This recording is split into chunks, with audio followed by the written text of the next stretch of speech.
liūtams pilnatis Avine spalio 17 dieną 24-25 laipsniuose iš tikrųjų įvyks 9 jų name ir apšvies tokias temas, kurios bus susijęs su tolimomis kelionėmis arba su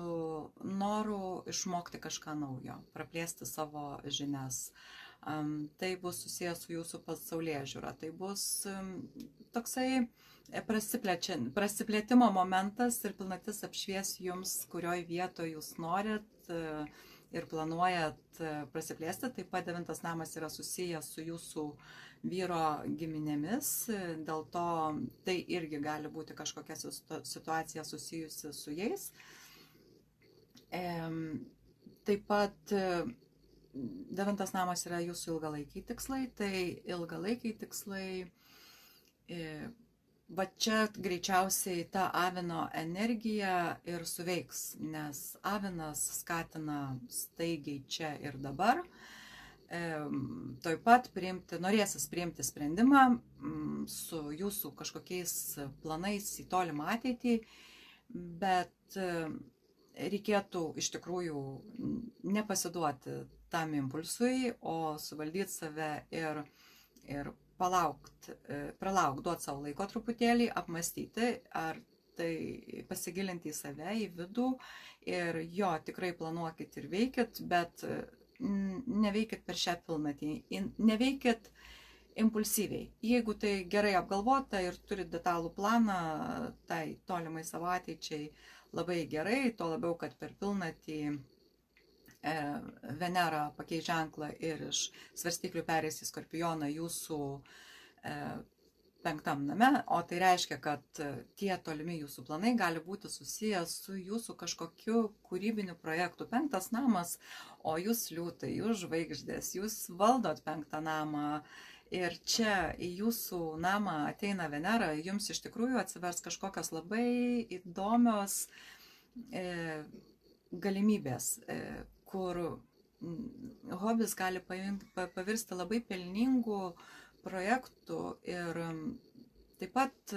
5 namas dar ir vaikai, tai iš tikrųjų tai gali būti kažkokie kūrybiniai projektai susijęs su vaikais,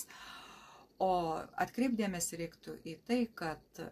prieš pat pilnatį Merkurijus keis ženklą ir iš svarstyklių pereis į Skorpioną ir taps paslaptingu, aštresniu, bet jis bus jūsų 4 name, o 4 namas tai yra mūsų šaknys, mūsų tėvai, mūsų namai, kur mes gyvenam ir mūsų ta aplinka, tie žmonės, su kuriais mes gyvenam. Tai iš tikrųjų giminiški santykiai, iš tikrųjų visi šeimininiai santykiai. Tai iš tikrųjų jums tas Merkurijus Skorpione gali duoti tokį keistą jausmą, kad kažkas pasikeitė namuose, kažkas ne taip, kažkas keičiasi, bet jūs nelabai suprasit, kas iš tikrųjų. Jūsų mintys visos bus apie namus tuo laikotarpiu prieš pilnatį, tokie tiesiog obsesija, tiesiog būsit apsėsti tų minčių ir visa tai gali būti susijęs su jūsų motina, tai gali būti susijęs su dokumentais, nes Merkurijus tai dokumentai, tai galbūt kažkoks dokumentų tvarkymas dėl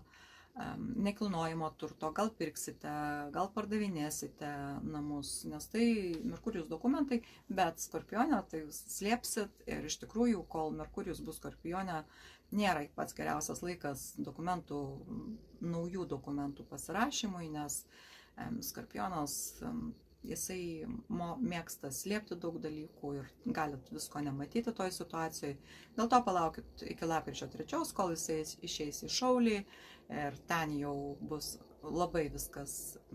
prasiplės ir galimybės ir viskas gali iš vis atrodyti kitaip. O ta pilnatis ir tas planavimas ir Veneros galimybės vis su tuo naudokitės, tik tais atsiminkit vieną dalyką, kad bus emocijos įtemptos vienaip ar kitaip Ir net jeigu jūs liūtai jaučiatės, kad jūsų iš vis mažai kas čia liečia, kas vyksta aplink jūs, jūs jeigu norėt taip, tai bus taip vis tiek, kaip jūs norit. Ir gali būti, kad jūs netaip stipriai veikia mėnulio kažkokios fazės, bet kiti aspektai, kurie sudarys įtampą danguje, gali atnešti kažkokių įtemptesnių emocijų, galbūt su vyro giminėm, galbūt kažkoks užvyks impulsyvus momentas kažkur išvažiuoti į užsienio šalį ir ten studijuoti kažką, prasiplėsti, bet valdykit tas emocijas, pasigilinkit, duokit savo truputėlį laiko ir iš tikrųjų pasižiūrėkit, kokias galimybės jums atneša Venera 5 name, kūrybos, meilės ir romantikos name. Ir pati Venera yra pramogos mūsų, o dar jinai jūsų pramogų namą, tai iš tikrųjų jums bus labai nuostabus laikas vėliau, bet su sprendimais neskubėkit. Ir aišku, jūs labai gerai žinot, jūs fiksuotas ženklas,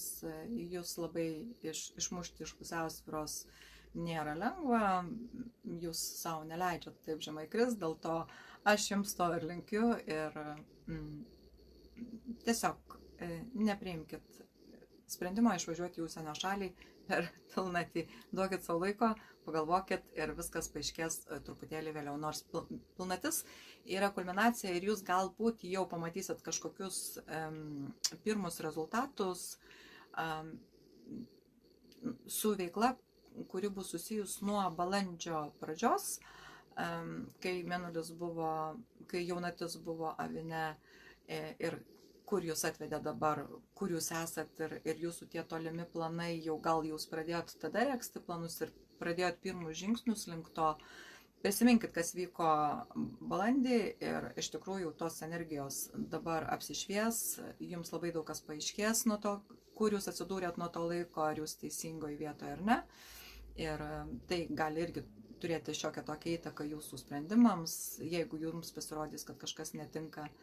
Ir aišku, jūs labai nemėgstate, jeigu jūsų sprendimų kažkas nevykdo. Jeigu tai yra nesusiję su balandžio kažkokiais planais arba įvykiais jūsų gyvenime, tai tada sugrįžkite į spalio 2 dieną, kai buvo jaunatis dabar, iš kurios mėnulis užaugo didelis ir jums apšvies trumpo laiko veiksmus, jeigu jūs pradėjot kažką spalio pradžioje. Tai štai neblogos jums energijos, ne pačios blogiausios, tiesiog toks lengvas įspėjimas, kad su sprendimais palaukit, nepasiduokit tom energijom. Ir supraskit, kad jeigu užeis kažkokia lengva paranoja apie tai, kad namuose kažkas vyksta arba kažkas sužinos, ko nereikia sužinoti, kažkas slepiat namuose, dar kažką. Ta prasme, tai irgi tik tais Merkurijaus Skorpionė įtaka, visa tai pasibaigs lapkričio 3 dieną ir aš linkiu jums karališko laiko, per šią pilnatį linkiu jums gero laiko ir ačiū, kad žiūrėjot, iki kito karto.